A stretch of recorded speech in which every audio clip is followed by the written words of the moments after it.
ಹರೇ ರಾಮ. ಕರುಣಾರಸದ ಕೋಡಿ ಬರುವ ಕಟಾಕ್ಷದ ಪರತತ್ವ ಬರುವ ಬಾಲಾಪದ ವರ ಪುಣ್ಯಮಯ ಶರೀರದ ನಿರಾಭಾರ ಗುರುವಿರಲಿ ಎನ್ನ ಮಾನಸತೆ. ಲೋಕಾಭಿರಾಮಂ ರಣರಂಗಧೀರಂ ರಾಜೀವನೇತ್ರಂ ರಘುವಂಶನಾಥಂ ಕಾರುಣ್ಯ ರೂಪಂ ಕರುಣಾಕರಂತಂ ಶ್ರೀರಾಮಚಂದ್ರಂ ಶರಣಂ ಪ್ರಪದ್ಯೆ.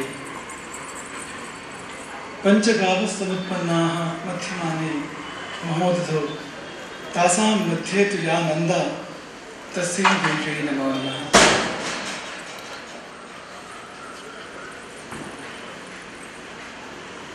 ಪ್ರಭು ರಾಮನಿಗೂ ಮಾತೆ ಗೋವಿಗೂ ವಂದಿಸಿ ಗೋಚಾತುರ್ಮಾಸದ ಪ್ರಥಮ ಗೋಸಂತ ಸಭೆಯ ಒಂದು ಗೋ ಸಂದೇಶವನ್ನು ನೀಡಬಯಸ್ತೇವೆ. ಇಲ್ಲಿ 7 ಸಂಗತಿಗಳು ನಡೆದಿದ್ದಾರೆ. ಆ 7 ಸಂಗತಿಗಳ ಕುರಿತು 7 ಮಾತುಗಳನ್ನು, ಅದಕ್ಕಿಂತ ಹೆಚ್ಚಲ್ಲ, ಕೇವಲ 7 ಮಾತುಗಳನ್ನು ಆಡೋದಕ್ಕೆ ಇಷ್ಟಪಡ್ತೇವೆ. ಒಂದು, ಪರಿವಾರ ಭಿಕ್ಷೆ. ಗುರುವೆಂದರೆ ಮೂರ್ತಿ ಇದ್ದ ಹಾಗೆ, ಪರಿವಾರ ಅಂತ ದೇವಸ್ಥಾನ ಇದ್ದ ಹಾಗೆ. ದೇವಸ್ಥಾನ ಇಲ್ಲದಿದ್ದರೆ ಮೂರ್ತಿಗೆ ಶೋಭೆ ಇಲ್ಲ, ಮೂರ್ತಿ ಇಲ್ಲದಿದ್ದರೆ ಅದು ಹಾಳು ದೇವಸ್ಥಾನ, ಪಾಳು ದೇವಸ್ಥಾನ ಅಂತ ಆಗ್ತದೆ. ಹಾಗಾಗಿ ದೇವರು ಬೇಕು ಅಂದರೆ ಮೆಟ್ಟಿಲು ಬೇಕು, ಮೆಟ್ಟಿಲಿಲ್ಲದೆ ದೇವರು ಲಭಿಸೋದಿಲ್ಲ. ಗುರುಗಳು ಬೇಕು ಅಂದರೆ ಪರಿವಾರ ಬೇಕು. ಹಾಗೆ ಪರಿವಾರಕ್ಕೆ ಅರ್ಥ ಬರುವುದು ಗುರುವಿನಿಂದ. ಈ ದೃಷ್ಟಿಯಿಂದ ಸಮಾಜ ದೇವರು ಮತ್ತು ದೇವಸ್ಥಾನದ ರೀತಿಯಲ್ಲಿ, ಅಥವಾ ಈ ಗುರುವೆಂಬ ಸಾನ್ನಿಧ್ಯದ ದೇವಸ್ಥಾನದ ರೂಪದಲ್ಲಿ ಪರಿವಾರವನ್ನು ನೋಡಲಿ ಎನ್ನುವುದು ಪ್ರಥಮ ಸಂದೇಶ. ಇಂದು ಗೋ ಸಂತ ಸಭೆ, ಅದರ ಕುರಿತು ಕೂಡ ಒಂದೇ ಮಾತು. ಸಂತರು ಗೋರಕ್ಷಣೆ ಮಾಡಲಿ, ಸಂತರು ಗೋರಕ್ಷಣೆ ಮಾಡಲಿ, ಗೋವುಗಳು ಜಗತ್ತಿನ ರಕ್ಷಣೆಯನ್ನು ಮಾಡ್ತೇವೆ.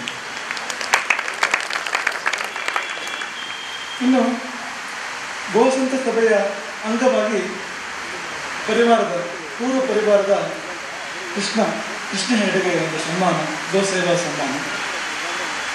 ಆ ಕೃಷ್ಣ ಅವನ ಯಶಸ್ಸಿನಿಂದ 2 ಶಕ್ತಿಗಳು ಇದ್ದಿದ್ದು. ಒಂದು ಗುರು ಸಾಂದೀಪನಿ, ಇನ್ನೊಂದು ಬಾಲ್ಯದಲ್ಲಿ ಮಾಡಿದ ಗೋಸೇವೆ. ಗೋಕುಲದ ನಡುವಿನಿಂದ ಎದ್ದುಕೊಂಡಿದ್ದವನು ಕೃಷ್ಣ. ಅವನ ಬದುಕಿನ ಆರಂಭವೇ ಅಲ್ಲಿಂದ. ಹಾಗಾಗಿ ಆ ಕೃಷ್ಣ ಗೆದ್ದು ಬಂದಿದ್ದು ಗುರುವಿನಿಂದ ಮತ್ತು ಗೋವಿನಿಂದ, ಗೋಸೇವೆಯಿಂದ, ಗುರುಸೇವೆಯಿಂದ. ಈ ಕೃಷ್ಣನೂ ಅದೇ.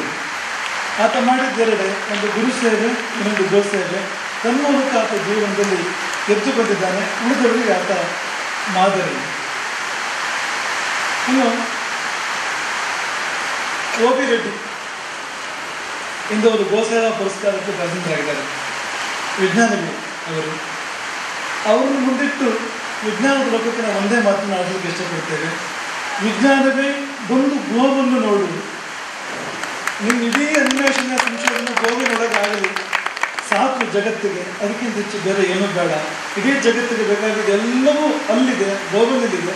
ಅಲ್ಲಾಗಲಿ ಅನ್ವೇಷಣೆ. ಇನ್ನು ಗುರುದತ್ತ ಚಕ್ರವರ್ತಿಗಳು, ಈ ಇಂದಿನ ಗೋಸಂತರು, ಈ ಸಭೆಯ ಗೋಸಂತರವರು, ಅವ್ರ ಬಗ್ಗೆ ಕೂಡ ಒಂದೇ ಮಾತು. ಆ ಒಂದು ಮಾತಲ್ಲಿ 2 ಸಂಗತಿ ಇದೆ, ಉಪನಯನ ಮತ್ತು ಸನ್ಯಾಸ. ಅವರ ಬಾಂಧವ್ಯಗಳು ನಟ್ಟಿಲ್ಲ ಹೇಳಲಿಕ್ಕೆ ಇಷ್ಟಪಡ್ತೇವೆ. ಒಂದು, ಅವರ ಉಪನಯನದಲ್ಲಿ ನಾವಿದ್ದೆವು. ಗುರುದತ್ತ ಚಕ್ರವರ್ತಿಗಳ ಉಪನಯನದಲ್ಲಿ ಈ ರೂಪದಲ್ಲ, ಬ್ರಹ್ಮಚಾರಿ ರೂಪದಲ್ಲಿ ಅಲ್ಲಿ ನಾವಿದ್ದೆವು. ಅವರ ಉಪನಯನದಲ್ಲಿ ನಾವಿದ್ದೆವು. ನಮ್ಮ ಸನ್ಯಾಸಕ್ಕೆ ಕಾರಣ ಅವರ ತಂದೆ ದುರ್ಲಭವಾದ ಮಾತೃನಿಗೆ ತಾಯಿಯ ಒಪ್ಪಿಗೆಯನ್ನು ಕೊಡಿಸಿಕೊಟ್ಟವರು ಅವರ ತಂದೆ. ಅದರಿಂದ ನಮಗೆ ಸನ್ಯಾಸಕ್ಕೆ ಬರಲಿಕ್ಕೆ ಸಾಧ್ಯ ಆಗಿತ್ತು. ಅವರು ಈ ಸಭೆಯ ಇಂದಿನ ಗೋಸಂತರು. ಇನ್ನು ಸಾಧನಾ ಪಂಚಕದ ಪ್ರಥಮ UCD ಇವತ್ತು ಬಿಡುಗಡೆಯಾಗಿದೆ. ಆ ಕುರಿತು ಒಂದೇ ಮಾತು. ಶಂಕರಾಚಾರ್ಯರು ಕೇವಲ 5 ಶ್ಲೋಕಗಳನ್ನು ಹೇಳಿದ್ದಾರೆ ಸಾಧನೆ ದೇವನದ ಕುರಿತಾಗಿ. ಅವರು ಎಷ್ಟು ಹೇಳಿದ್ದಾರೆ, ಏನೆಲ್ಲ ಹೇಳಿದ್ದಾರೆ ಅಂತಂದರೆ, ಪ್ರಥಮ ಶ್ಲೋಕದ 2 ಸಾಲು ಮುಗಿದು 3ನೇ ಸಾಲಿನ ಅರ್ಧ ಮುಗಿತಾ ಇದೆ. ಈಗಾಗಲೇ 224 ಪ್ರವಚನಗಳು ಆಗೋದಿಲ್ಲ. 224 ಪ್ರವಚನಗಳ ಬಳಿಕ ಅವರ 5 ಶ್ಲೋಕಗಳ ಸಾಧನಾ ಪುಸ್ತಕದ ಮೊದಲ ಶ್ಲೋಕದ 2 ಸಾಲು ಮುಗಿದು 3ನೇ ಸಾಲಿನ ಅರ್ಧ ನಡೀತಾ ಇದೆ. ಅಂದರೆ ಅದಷ್ಟು ದೊಡ್ಡದು ನಮ್ಮ ಬುದ್ಧಿ ಮನಸ್ಸು ಮತ್ತು ಎಷ್ಟು ಗ್ರ್ಯಾಂಡ್ ಅದನ್ನು ತಲುಪಲಿಕ್ಕಿದೆ. ಹಾಗಾಗಿ ಆ ಸಿಂಧುವಿಗೆ ಇದೊಂದು ಬೀಳ್ದು. ಶಂಕರಾಚಾರ್ಯರ ಸಾಧನಾ ಪುಸ್ತಕದ ಸಿಂಧುವಿಗೆ ಈ ಪ್ರವಚನ ಮಾಡಲಿಕ್ಕೆ ಒಂದು ಬಿಂದುವಿನ ಸೇರಿದೆ.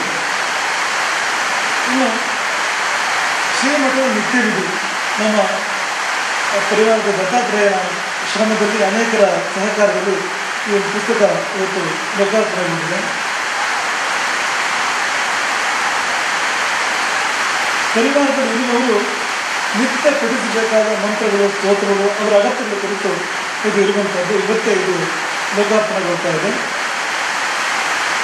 ಪರಿವಾರದ ತರಬೇತಿ ವಿಭಾಗದ ನಿರ್ದೇಶಕ ದತ್ತಾತ್ರೇಯ ತರಬೇತಿ ವಿಭಾಗದ ನಿರ್ದೇಶಕರನ್ನು ಈ ಮೂಲಕ ಪರಿವಾರದ ತರಬೇತಿ ಪ್ರಾರಂಭ ಆಗ್ತಾ ಇದೆ. ಈ ಒಂದು ಶ್ರೀಮಠದ ನಿತ್ಯವಿದ್ಯೆ ಪುಸ್ತಕದ ಲೋಕಾರ್ಪಣೆ ಮೂಲಕ ತರಬೇತಿ ಪ್ರಾರಂಭ ಆಗ್ತಾ ಇದೆ. ಪರಿವಾರಕ್ಕೆ ನಾನು ಹೇಳುವುದು, ತರಬೇತಿಯನ್ನು ಸ್ವೀಕರಿಸುವುದಕ್ಕೆ ಸಿದ್ಧ ಇರಲಿ. ಸಮಾಜಕ್ಕೆ ಹೇಳುವುದು, ತರಬೇತುಗೊಂಡ ಪರಿವಾರದ ಸೇವೆಯನ್ನು ನೋಡಲಿಕ್ಕೆ ಸಿದ್ಧ ಇರಲಿ ಅಂತ. ಅದು ಹೇಗಿರ್ತದೆ, ಆ ಪರಿವಾರದವರು ಎಷ್ಟು ಸುಸಂಸ್ಕೃತರಾಗಿ ಮುಂದೆ ವ್ಯವಹರಿಸ್ತಾರೆ, ಮಠವನ್ನು ಹೇಗೆ ನಡೆಸ್ತಾರೆ ಅನ್ನೋದನ್ನು ವೀಕ್ಷಿಸಲಿಕ್ಕೆ ಕುತೂಹಲದಿಂದ ಸಿದ್ಧ ಇರಿ ಎಂಬ ಸಂದೇಶವನ್ನು ಸಮಾಜಕ್ಕೆ ನೀಡಲಿಕ್ಕೆ ಇಷ್ಟಪಡ್ತಾರೆ. ಗೋಚಾತುರ್ಮಾಸದ ನಿನ್ನೆ ಗೋಚಾತುರ್ಮಾಸದ ಪ್ರಾರಂಭ ಅಂದರೆ ವ್ಯಾಸ ಪೂರ್ಣಿಮೆಯಿಂದ ಪ್ರಥಮ ದಿನ ಇಂದು ಅಂತ ಅನ್ಬೇಕು ನಾವು. ಕೃಷ್ಣ ಪಕ್ಷದ ಪ್ರತಿಪದೆ ಇಂದು.